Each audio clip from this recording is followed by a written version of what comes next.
Assalamualaikum warahmatullahi wabarakatuh. Innal hamdalillah nahmaduhu wa nasta'inuhu wa nastaghfiruh wa na'udzu billahi min shururi anfusina wa min sayyiati a'malina.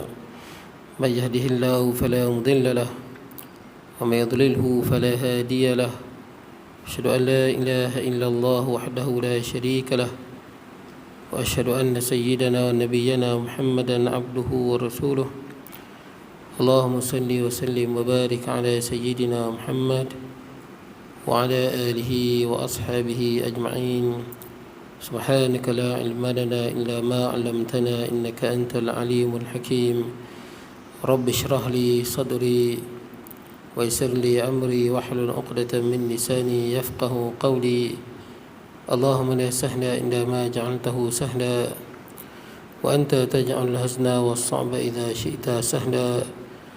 ولا حول ولا قوة إلا بالله العلي العظيم أما بعد. Hadirin jemaah yang dirahmati Allah, alhamdulillah pada malam ni kita dapat bertemu. Tuan-tuan mau sihat no? Kita berhenti di mana tuan-tuan? Baik, muka surat 143 masih lagi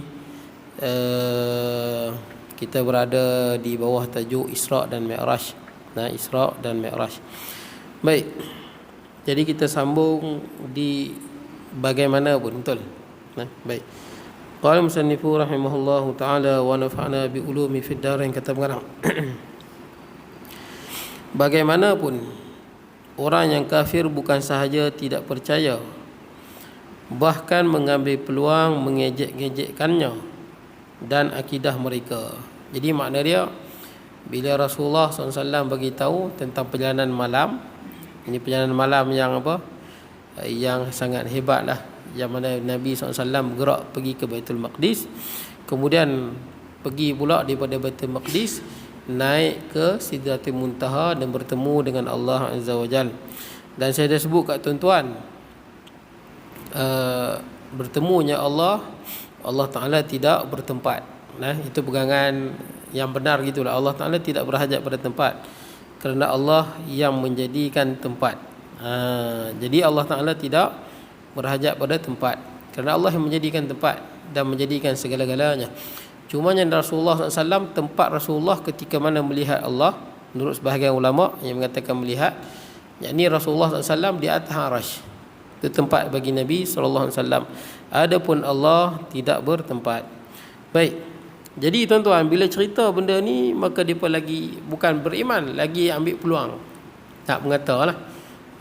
Peluang nak mengata. Pasal pun bagi dia pun macam pelik. Benda ni bagi dia pun macam benda yang mustahil. Mereka menghujani pertanyaan kepada Nabi SAW tentang gambaran Masjid Baitul Maqdis. Padahal mereka sendiri tidak pernah melihat. Dia pun tak pernah tengok. Tapi dia pun duk tanya. Tanya pasal apa? Tanya ni sebab nak menghina.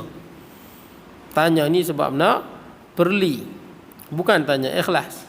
Tanya nak hina ataupun nak perli Nabi Muhammad sallallahu alaihi wasallam. Macam kita baca Quran, amma yatasaalun anin naba'il azim, tentang apa mereka bertanya-tanya kan. Amma yatasaalun. Jadi yatasaalun ni orang kafir musyrik. Yatasaalun ni maksud dia mereka saling bertanya-tanya. Kawan ni tanya kau ni, kau ni tanya kau ni. Anin naba'il azim, tentang berita yang besar. Alladhi hum fihi mukhtalifun, yang manusia berbeza pandangan. Pasal apa tanya? Tanya ni pasal nak beleceh ya?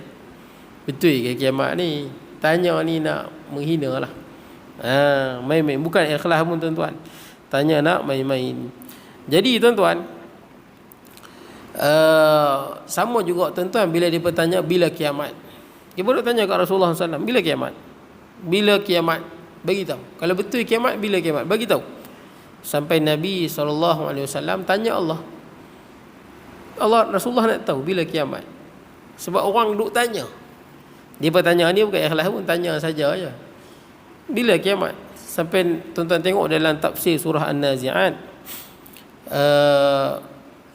yang mana sebut dalam fima anta min dzikraha, di situ surah Nazi'at tu, yang mana makna dia, siapakah engkau wahai Muhammad untuk menyebut tentang bila kiamat. Allah Ta'ala sebut pada Nabi SAW. Sebab Nabi minta, Nabi tanya bila kiamat. Fima anta min dhikraha, bukan urusanmu wahai Muhammad nak bagi tahu bila kiamat. Innama anta munziru man yakhshaha, tugasmu wahai Muhammad untuk memberi peringatan pada orang yang takut tentang hari kiamat. Tafsir dia, Rasulullah pernah tanya pada Allah, nak tahu bila kiamat, sebab dia duk tanya sangat. Kemudian Allah menegur, bukan kerja Nabi. Nabi pun tak tahu, Jibril pun tak tahu. Manusia yang terbaik Nabi tak tahu, malaikat terbaik Jibril tak tahu. Malah tuan-tuan, ada lagi apa? Yang lebih baik lagi, yang apa? Yang tiup sangkakala tu, yang ni malaikat Israfil pun tak tahu. Sebut dalam hadis, malaikat Israfil sekarang ni mulut dia berada di trompet tu, dahi dia berkerut, wahana jabhatah, dahi berkerut, mata dia tengok bawah arash, mata yu'mar bin nafkhi, bila diperintahkan tiup. Ini pada zaman Rasulullah SAW dah letak dah, mulut Israfil dah berada di trompet, mata dia tegak tengok di bawah arash, dan telinga dia dengar betul-betul, dan apa, dahi dia berkerut, dengar bila nak tiup. Nak ceritanya dekat sangat dah, tapi Israfil pun tak tahu, walaupun dia yang tiup. Yang tahu hanya Allah Azza wa Jal. Baik, tapi dia bertanya macam ni lah tuan-tuan. Tanya ni nak main-main. Baik, jadi dia bertanya Baitul Maqdis macam mana? Padahal dia pun tak pernah tengok pun. Tanya tuan-tuan. Tetapi jawapan baginda mengagumkan mereka kerana apa yang digambarkan tepat sekali. Jadi Rasulullah gambarkan sebiji, sebab Rasulullah tengok. Malam tu Rasulullah tengok apa yang dia pun tak tengok, Rasulullah tengok. Malam tu Rasulullah tengok bagaimana rupa Baitul Maqdis. Cerita sebiji tuan-tuan. Sepatutnya beriman, tapi tak beriman pun, sebab tanya ni tanya untuk saja tuan-tuan. Kemudian kadang-kadang ada juga orang lagu tu tuan-tuan. Saya ingat saya kuliah, ada satu jemaah tu tanya saya soalan, bukan tanya ikhlas, tanya main-main. Dia tanya, bila kita rokok, apa hukum tangan kita tak letak kat lutut? Kita tak letak tangan kat lutut, biar lepas macam tu, macam Superman tuan-tuan. Masa rokok ini soalan trik lah tuan-tuan, nak trik. Apa jawapan dia tuan-tuan? Apa hukum letak tangan di apa, orang panggil apa, di lutut? Letak tangan di lutut, kalau ikut mazhab Syafi'i hukum dia sunat. Jadi kalau tuan-tuan tak letak, tuan-tuan biar lagu tu bolehlah. Tapi soalan trik tuan-tuan. Kemudian sebab hamba Allah ni dia orang yang apa, dia was-was. Jadi banyak ustaz tegur dah. Was-was dia teruk tuan-tuan, sampai kalau dia semayang belakang imam pun baca salah pasal dia duk was-was. Allah teruk tuan-tuan, was-was dia boleh jadi haram. Ustaz ramai dah tegur dia, tapi sampai ke sudah tuan-tuan, dia tak mau juga sampai ke sudah. Baik, dia tak mau berubah. Jadi tuan-tuan, bila dia tak mau berubah, saya antara orang nasihat lah. Maksudnya kalau semayang janganlah sampai ganggu. Kalau ada was-was, kalau ganggu orang jadi haram. Was-was ni tuan-tuan, was-was ni bukan benda yang baik, benda yang dibenci sebenarnya.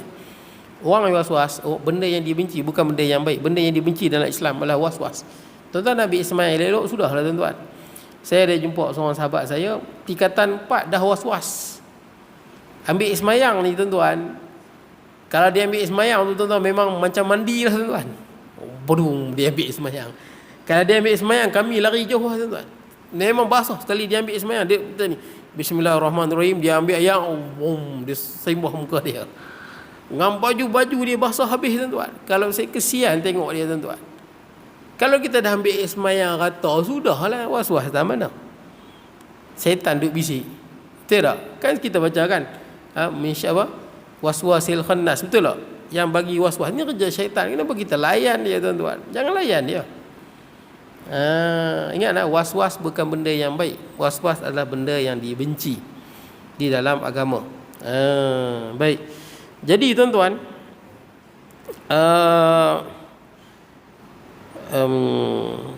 jadi tuan-tuan, maka Rasulullah pun cerita kat dia, tapi dia pun tak beriman. Main-main. Baginda memberi maklumat mengenai perjalanan kafilah dan laluan diikuti unta. Dan Rasulullah beritahu akan ada kafilah sekian dan sekian. Ada unta yang hilang kan, Rasulullah tunjuk jalan. Dan mereka tahu tentang maklumat ni, sebiji macam Rasulullah bagi tahu sampai kafilah tu di Mekah. Tetapi semua ini menambah dusta mereka dan menolak kebenaran dan kekal mereka dengan sikap demikian. Tapi sampai sudah juga tak beriman. Pasal dia bukan nak beriman. Tanya tuan-tuan. Jadi hamba satu lagi soalan tuan, soal hamba Allah tu jugalah tanya saya soalan. Dia kata apa bacaan waktu kita sujud sahwi tuan-tuan? Kan kita sujud sahwi, duduk antara dua sujud, lepas tu sujud. Tang duduk antara dua sujud tu baca apa? Kan sujud sahwi 2 kali kan? Sujud sekali, duduk antara 2 sujud, lepas tu sujud. Dia tanya saya baca apa duduk antara 2 sujud tu? Saya kata baca macam mana duduk antara 2 sujud. Ya Rabbil firli warhamni wajburni warfa'ni warzuqni wadini wa'afini wa'afu anni. Dia kata mana ada ustaz? Oh, mana dia? Saya kata kat dia, Haji, kalau nak kira tak ada bacaan dalam sujud sahwi pun tak ada. Kali ikutkan tak ada. Tapi ulama ijtihad subhanaman la yanamu wa la yasu. Ini ijtihad ulama. Sebagai ulama kata bacaan dia seperti mana dalam sujud biasa. Dia saja nak perkenal saya tuan-tuan. Dia ingatkan subhanaman la yanamu wa la yasu tu ada. Itu ijtihad ulama. Sama juga seperti mana kita baca duduk antara 2 sujud. Dia orang tanya tuan-tuan, apa? Seronok tanya tuan-tuan, berkena ustaz. Ada juga tuan-tuan. Jadi tuan-tuan, ini dia tanya soalan. Dan saya pernah sebut kat tuan-tuan kan, yang mana Abu Yusuf, dia ada seorang anak murid. Abu Yusuf ni sahabat dan anak murid Imam Abu Hanifah, alim besar, Qadi Abu Yusuf. Kan dia mengajar lama. Ada satu anak murid dia bagus, mengajar duduk depan, duduk tepi dia. Tapi dah bertahun-tahun tak pernah tanya soalan, tapi ngaji rajin. Jadi Qadi Abu Yusuf rahimahullah pun kata, tanyalah soalan. Dia pun fikir, sebab mengaji dah bertahun-tahun tak pernah tanya soalan. Dia pun fikir alamak tu, dia pun tanya soalan lah. Dia kata, Syekh, kita ni sembahyang maghrib apabila terbenamnya matahari. Betul tak? Terbenam matahari, kita pun sembahyang maghrib. Katakanlah satu hari matahari tak terbenam, macam mana nak sembahyang maghrib? Kata Qadi Abu Yusuf, eloklah hang tak tanya soalan pun. Dia tuan-tuan, macam-macam orang ni tuan-tuan. Baik, ada setengah orang tanya soalan. Ayak mani ni, kalau kita kumpul banyak-banyak, boleh ambil wudu ke tak boleh? Sebab ayak mani kalau ikut mazhab Syafi'i ini suci. Kita tahu air yang suci, mustakmal, kita ambil wudu kan. Basuhan pertama tu jatuh tu air mustakmal. Tapi kalau kita kumpul, cukup 2 kolah dia jadi mutlak. Walaupun dia asalnya mustakmal. Betul tak? Sebab tu kita ambil sembahyang kat kolah, kita basuh yang pertama tu, yang jatuh tu memanglah mustakmal, tapi masuk dalam kolah dia jadi mutlak balik. Sebab kolah tu dia lebih apa? Lebih 2 kolah kan. Lebih kurang dalam apa? 270 liter tuan-tuan. Lebih kurang macam itulah. 270 liter kata Syekh Dr. Wabah Zuhaili, ataupun kita kata dalam 200 liter ke 270 liter lah tuan-tuan. Tapi nak selamat kita pegang 270 liter tuan-tuan. Itu yang paling banyak lah, pandangan ijtihad yang paling banyak. Ada yang kata 196, 198 liter. Kita pegang yang nak selamat, yang apa, khuruj minal khilaf 270 liter. Jadi tuan-tuan, air mani ni kalau kita kumpul banyak-banyak, boleh ambil wudu tak? Air mani kan dia suci. Kumpul banyak-banyak, boleh ambil sembahyang tak? Boleh jawab. Tapi try kumpul dulu tengok boleh tak? Boleh 2 kolah. Try kumpul dulu, kita tengok lagu mana. Itu jawapan lah tuan-tuan. Tapi jawapan sebenar memang tak boleh lah. Kalau kita ayat kopi suci ke tak suci ayat kopi? Suci lah. Tapi dia panggil ma'ul muqayyad. Air yang ada nama dia. Dia ada ikatan dia. Air kopi. Betul tak? Air teh. Air mani. Ini nama, dia ada nama. Dia bukan semata-mata air. Semata-mata air ni tuan-tuan kita panggil ma' mutlak. Air mutlak tu semata-mata air lah. Air pure tuan-tuan. Pure ayak. Itu mutlak lah. Ayak mutlak maksudnya pure tuan-tuan. Jadi ada 7 kan. Air mata air, air perigi, air laut, air sungai. Itu kita kata air tuan-tuan. Kalau air teh tuan-tuan, air teh kopi tuan-tuan kumpul 2 liter, 2 kolah. Mana boleh ambil uduk? Dia air teh. Betul tak kan? Tuan-tuan ada. Yang ada tuan-tuan satu laut. Laut tu semua ayak teh tuan-tuan. Dia tak boleh ambil sembahyang. Tu ayak teh. Mana boleh. Dia kena ayak. Pure ayak. Tapi soalan yang sebenarnya tak perlu kepada jawapan. Baik, bagi orang Islam tulen, ia bukanlah sesuatu yang luar biasa tentang perjalanan malam. Jadi orang Islam yang kuat iman dia, ini biasalah. Sebab bukan Rasulullah bergerak sendiri. Nanti kita sebut yang menggerakkan Rasulullah Allah, tuan-tuan. Sehingga kan ada sebahagian orang Islam yang tak percaya ada. Kata mana boleh Rasulullah jalan jauh. Lah, bukan Rasulullah SAW. Kita baca Quran, subhanalladzi asra bi'abdihi, maha suci Tuhan yang memperjalankan hambanya. Yakni kuasa Allah. Berkuasa ada Allah memperjalankan Rasulullah daripada Mekah ke Baitul Maqdis, kemudian naik ke apa? Arash, berapa kali naik, turun, berkuasa tak? Lebih daripada itu boleh, tuan-tuan. Lebih daripada itu. Allah menciptakan langit dan bumi. Allah yang memperjalankan, maha suci Tuhan yang memperjalankan hambanya pada waktu malam. Jadi apa yang peliknya, tuan-tuan? Sehingga ada kelompok yang pelik, dia kata tak boleh ni, tak logik. Jalan ni dengan ruh, ruh pula dia kata, bukan dengan jasad dia. Kalau ruh, tuan-tuan, apa beza dengan orang yang mimpi?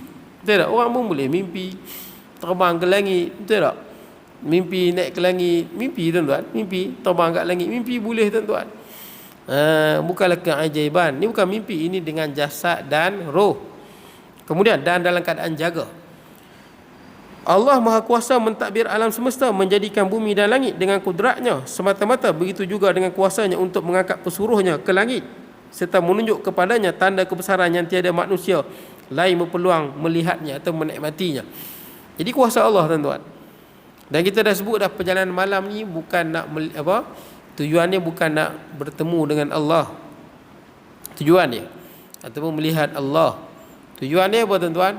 Linuriyahu min ayatina, supaya Rasulullah tengok kebesaran-kebesaran Allah. Itu yang naik langit pertama, kedua, ketiga, masuk syurga, tengok neraka, tengok arash, tengok Sidratul Muntaha, tengok kursi, tuan-tuan. Supaya tengok kebesaran-kebesaran Allah, tengok para malaikat yang sedang beribadah, tengok pintu-pintu langit, tengok kebesaran Allah Azza wa Jalla. Kemudian orang kafir cuba melakukan sesuatu dengan bertemu Abu Bakar tentang peristiwa ini, dan dia sedia menjawab. Sebagai riwayat kata yang jumpa dia adalah Abu Jahal. Abu Jahal. Sebab Abu Jahal ingatkan Sayyidina Abu Bakar tak percaya. Jadi bila Rasulullah cerita benda ni, Abu Jahal seronok. Sebab ini poin besar. Kita bola tanggung lah, tuan-tuan. Jadi jumpa Sayyidina Abu Bakar ni. Tanya betul ke ni sahabat hang cerita tentang pergi Baitul Maqdis, kemudian naik ke langit, turun balik, kemudian mai balik dalam satu malam. Maka jawab Sayyidina Abu Bakar, ya, aku sesungguhnya mengesahkannya. Sebagai riwayat kata bahkan lebih pada itu pun percaya. Bahkan lebih pada itu pun percaya. Kuasa Allah, tuan-tuan. Bahasa paling tepat dan padat berkaitan dengan kewajaran perjalanan malam terkandung dalam kalimah Allah. Kita tengok apa firman Allah, linuriyahu min ayatina, untuk memperlihatkan kepadanya tanda-tanda kekuasaan dan kebesaran kami. Nampak tak, tuan-tuan? Baik, bukan nak beritahu Allah Ta'ala duduk atas arash, bukan. Allah Ta'ala berhajat pada tempat, bukan. Tapi nak tunjuk pada Nabi SAW kebesaran Allah di langit dan di bumi. Hukum Allah berhubung dengan para Nabi seperti berikut. Malah bahkan, tuan-tuan, Allah Ta'ala juga tunjuk kekuasaan pada Nabi Ibrahim. Kita tengok ayat ni. Wa kadzalika nuri Ibrahim malakutas samawati wal ardi wal yakuna minal muqinin. Dan demikianlah kami memperlihatkan kepada Nabi Ibrahim kebesaran dan kekuasaan kami di langit dan di bumi, dan supaya menjadilah ia dari orang-orang yang percaya dengan sepenuh yakin. Yang ni keyakinan yang tinggi, tuan-tuan. Dan tuan-tuan, Nabi Ibrahim pernah minta pada Allah, kan, bagaimana Allah menghidupkan benda yang mati. Nabi Ibrahim pernah minta. Sebab, tuan-tuan, ini menjadi persoalan manusia, tuan-tuan. Bila dah mati, macam mana boleh hidup balik? Dah mati, dah jadi tulang, dah hancur habis, macam mana boleh hidup balik? Jadi, tuan-tuan, kan sebut dalam Quran, sebut yang mana Nabi Ibrahim kata apa? Idh qala Ibrahim rabbi arini kaifa tuhyil mauta. Nabi Ibrahim minta pada Allah, tunjuk bagaimana Allah menghidupkan benda yang dah mati. Kata Allah Azza wa Jalla, qala awalam tu'min, adakah kamu tidak beriman wahai Ibrahim?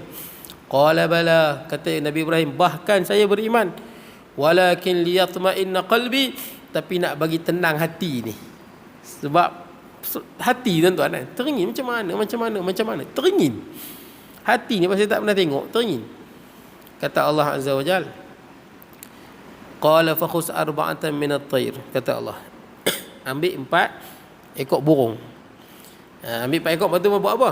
Fasurhunna ilaik, sembelih, cincang bagi lumat. Sembelih, cincang bagi lumat. Dah mati, cincang bagi lumat. Summaj'al ala kulli jabalin minhunna juz'a.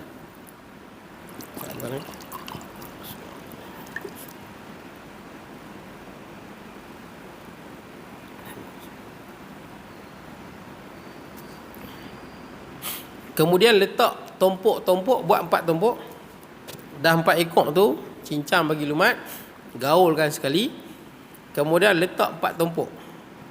Kemudian panggil. Tuan-tuan, kepala tu Nabi Ibrahim pegang. 4 ekor burung tu Nabi Ibrahim pegang di tangan Nabi Ibrahim AS. Kemudian datang Nabi Ibrahim panggil, Summad'uhun. Nabi Ibrahim panggil, datang 4 ekor tu. Datang dalam keadaan tak ada kepala, cari kepala masing-masing di tangan Nabi Ibrahim AS. Jadi tuan-tuan, Nabi Ibrahim tengok di depan mata dia bagaimana Allah menghidupkan. Jadi tuan-tuan, perkara biasa Allah Ta'ala tunjuk pada Nabi kebesaran Allah Azza wa Jalla. Baik, kita tengok kepada Nabi Musa AS. Allah berfirman, linuriyaka min ayatina al-kubra. Dan berlaku yang demikian itu, kami hendak memperlihatkan kepadamu sebahagian dari tanda-tanda kekuasaan kami yang besar. Nak tunjuk dekat Nabi Musa. Tapi apa yang Allah Ta'ala beri pada Nabi Muhammad sallallahu alaihi wasallam melebihi nabi-nabi yang lain. Tak pernah Nabi dapat macam ni, tuan-tuan. Naik ke langit, kemudian turun balik. Tak pernah, tuan-tuan. Ini hanyalah bagi Nabi sallallahu alaihi wasallam. Nabi yang telah melihat tanda-tanda kebesaran Allah akan memantapkan lagi iman mereka pada asas kukuh dan tidak mungkin lagi goyah.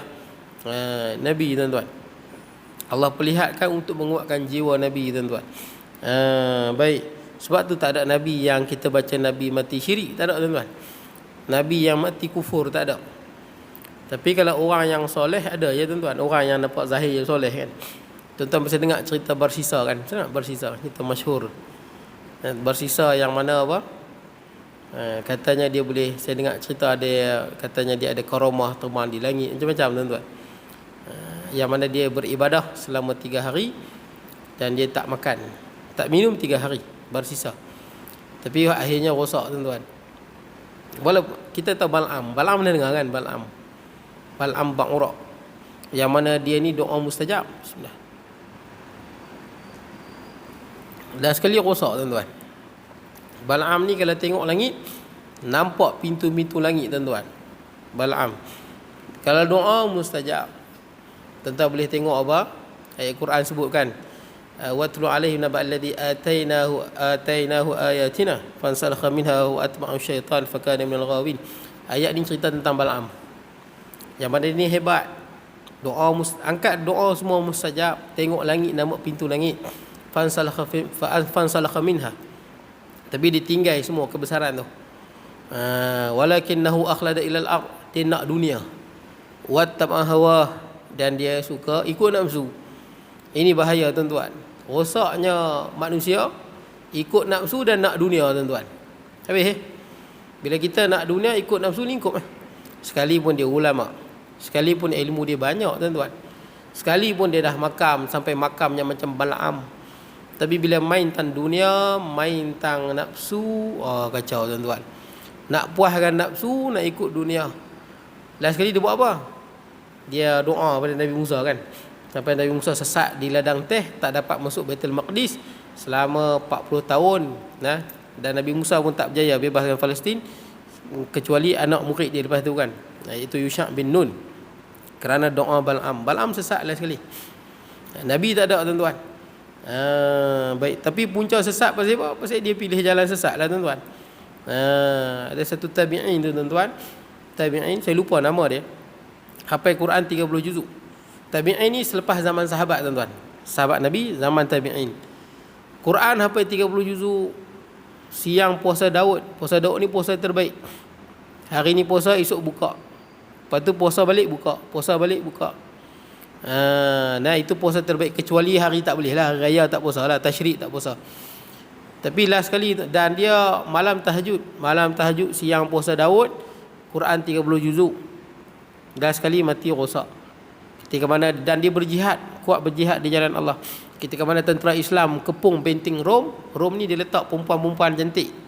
Perempuan muda yang lawa-lawa dan mungkin pakai baju seksi ataupun tak langsung tak pakai baju untuk menarik perhatian orang Islam. Jadi yang tabi'in ni, saya lupa nama dia. Dia tengok, cerita ni masyhur tuan-tuan. Dia tengok perempuan Rom ni, orang perempuan Rom ni dia rambut perang tuan-tuan. So dia panggil Bani Asfar. Orang putih ni Arab panggil Bani Asfar.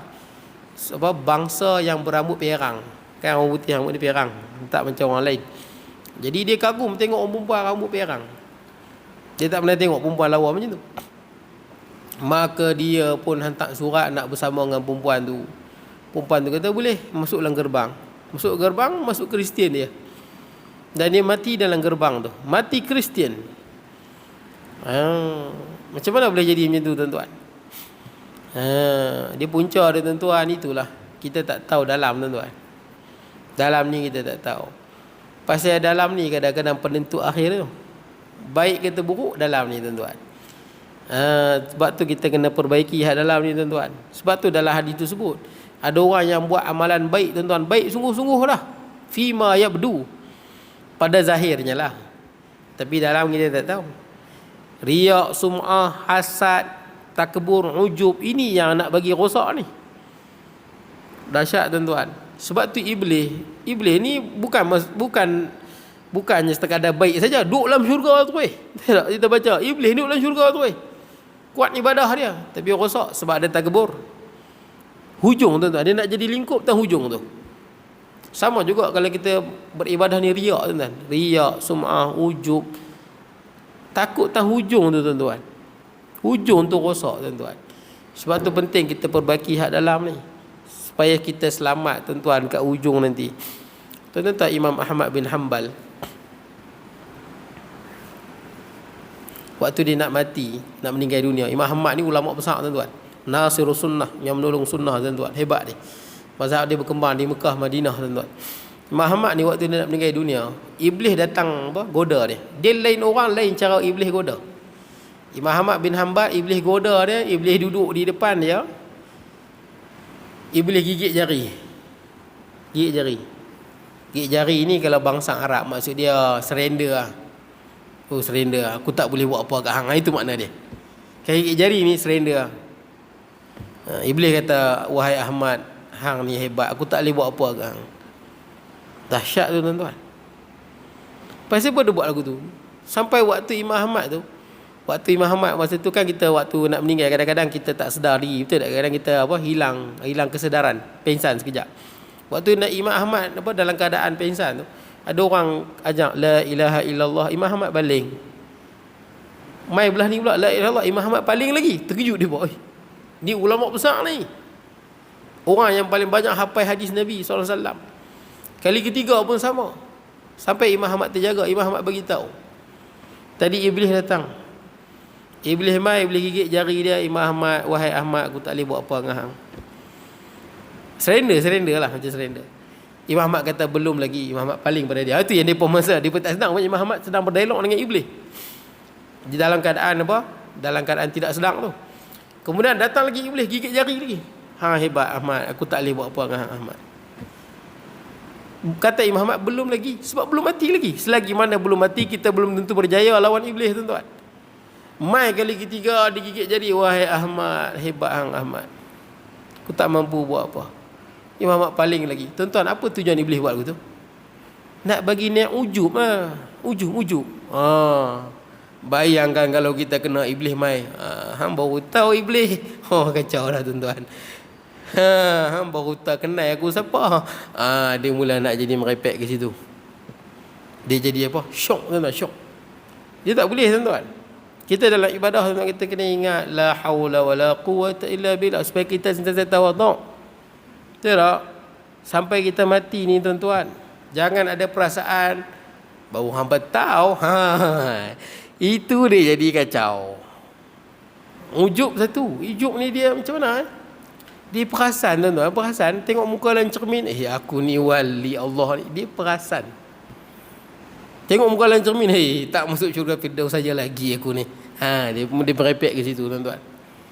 Orang ni lagi dekat dengan Allah, dia lagi rendah diri tuan-tuan. Itu boleh cek diri tuan-tuan. Lagi dekat dengan Allah, lagi rendah diri tuan-tuan. Kenapa Rasulullah istighfar 100 kali? Sedangkan Rasulullah mana ada dosa?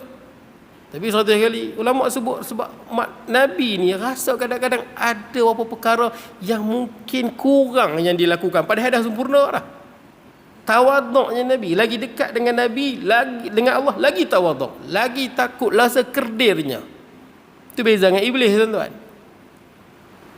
Tuan-tuan, Nabi Musa alaihi salam kan buat Kaabah. Siapa suruh buat Kaabah? Allah Taala suruh buat Kaabah. Dengan Nabi Ismail kan, Allah Taala suruh bina Kaabah. Kaabah yang kita duk sembah ni, yang kita duk, bukan kita sembah, kita sembah Allah, tuan-tuan. Silap bahasa, tuan-tuan. Sembah Allah, arah, tuan-tuan, arah. Kaabah tu kalau tak ada pun kita arah tu, tuan-tuan. Betul tak? Quran tak kata sembahlah Kaabah, tak sebut. Tapi Quran kata apa? Fawalli wajhaka syatral masjidil haram. Arah. Nah, kalau tak ada Masjidil Haram jadi pandang jarak, pandang terkukur, arah juga, itu arahan Allah. Nah, kita sembah Allah dengan mengikuti arahan Allah. Nah, kalau tak ada apa pun kita ke arah tu. Kalau orang kerat Kaabah, bubuh dekat Tel Aviv pun kita tetap juga arah sana. Bukan sembah batu tu. Arah sahaja sebagai tanda. Bila siap buat, tuan-tuan, apa kata Nabi Ibrahim? Nabi Ibrahim kata apa? Wa idh yarfa'u Ibrahimul qawa'ida minal baiti wa Ismail rabbana taqabbal minna innaka antas samiul alim. Ya Allah, terimalah amalan kami, Engkaulah Tuhan yang Maha mendengar lagi Maha mengetahui. Subhanallah. Bina Kaabah Allah Taala suruh direct, tapi bila dah siap, ya Allah terimalah amalan ni. Tuan-tuan tengok diri Nabi tu. Halusnya. Berapa banyak orang bila buat ibadah, takkan tak terima kot. Nampak? Halus, tuan-tuan. Permainan ni halus. Sebab tu kena cek dalam. Mengaji, tuan-tuan, istighfar. Nabi-nabi tu ulama sebut, Nabi-nabi ni sebab tu lepas sembahyang Rasulullah istighfar, lepas sembahyang istighfar. Takut kok ada kurang atas sembahyang kita ni. Rasulullah tu dah tunai kewajipan sebaik mungkin, tapi Rasulullah ni risau kut ada mana-mana tanggungjawab, kewajipan pada yang Allah wajibkan yang Rasulullah terlalai sedikit. Istighfar. Bukan saja istighfar, sungguh-sungguh. Sebab tu kalau kita jumpa orang, tuan-tuan, dia kuat ibadah, dia jadi sombong. Aku ni duduk tahajud tiap-tiap malam. Bagus semua benda tu, tapi untuk dekatkan diri pada Allah, lagi dekat lagi tawaduk, lagi dekat lagi takut. Sebab tu Imam Syafi'i waktu dia nak meninggal dunia, Imam Syafi'i kata apa? Aku tak tahu setelah aku meninggal ni ruh aku ni ke syurga ke neraka. Tawaduk Imam Syafi'i. Kalau kita pergi ziarah kawan kita, macam mana Muhammad? Jangan duk risau, aku ni mati syurga. Yang ni saya tak tahu, tuan-tuan. Ini main jenis lagu mana? Imam Syafi'i, tuan-tuan, sebut lagu tu. Sayyidina Abu Bakar radhiyallahu an, waktu nak meninggal dia kata, aku harap aku ni hanyalah sabar seperti rambut yang berada di kepala seorang mukmin. Takut nak menghadap, tuan-tuan. Sayyidina Osman bin Affan bila pergi ke kubur menangis, basah janggut dia. Lagi dekat lagi takut. Hatta di padang mahsyar semua takut, betul tak? Semua takut. Sampai Rasulullah sujud, segerakan hisab. Baik, tuan-tuan, tak apa, tuan. Kemudian mana ni? Pada hakikatnya mendapat keistimewaan Allah hanyalah kepada mereka yang sanggup memikul beban berat berbanding dengan kebanyakan manusia lain. Sebab tu kita tak pilih dia jadi Nabi, tuan-tuan. Kenapa kita tak jadi Nabi? Allah mengetahui mana di kalangan hamba dia yang terbaik, maka itulah yang dipilih mengangkat menjadi Nabi. Nah, janganlah kita tanya pasal aku tak jadi Nabi, kan syok jadi Nabi. Tuan-tuan, Allah Ta'ala tahu hamba dia yang mana kuat, yang mana sabar menerima tanggungjawab, mereka lah yang Allah Ta'ala angkat menjadi Nabi. Dan dalam proses melaksanakan misi, para Nabi akan menganggap bahawa mereka segala keperitan dan pengalaman pahit duniawi adalah satu perkara kecil untuk dirungsingkan. Sehingga kan yakin ni perkara kecil dunia ni, tuan-tuan, Nabi tengok benda ni remeh ya, tuan-tuan, untuk merungsingkan kita. Ada satu fakta paling penting dari perjalanan yang diberkati Allah, iaitu dalam sejarah kehidupan baginda Nabi SAW, bagai diwarnai sebuah taman bunga indah hasil daripada peristiwa itu. Allah penuhi dengan kesejahteraan dan taufik hidayat Allah. Kisah perjalanan dapat kita temui dalam surah Al-Quran, yang merupakan contoh paling unggul pada ayat pertama surah Al-Isra. Kita dah sebutlah subhanallazi asra bi 'abdihi itu, dan segera membongkar perbuatan terkutuk dan durjana orang Yahudi yang diikuti dengan peringatan bahawa Quran itu membimbing umat ke arah kebenaran dan keadilan. Ini ayat Quran, tuan-tuan, daripada surah Al-Isra. Dia ada cerita tentang Bani Israel, tuan-tuan. yang mana wa qadaina ila bani Israil, yang mana depa ta'lawunna fil ardi wa la tafsid uluwan kabira, yang depa akan melakukan kerosakan di atas muka bumi tuan-tuan. Dalam muka surat yang sama tuan-tuan, tak silap saya ayat 5 kot cerita. Kemudian apa, wa fa idza ja awa'du ulahuma apa, bila datang perjanjian yang pertama Allah Taala hancurkan mereka. Jadi depa akan buat melampau 2 kali. Kita dah bincang dah sebelum ni tuan-tuan. Jadi ulama bincang bila kali pertama orang Yahudi buat melampau. Saya baca habis dulu tuan-tuan, nanti baru kita ni supaya habis perenggan ni.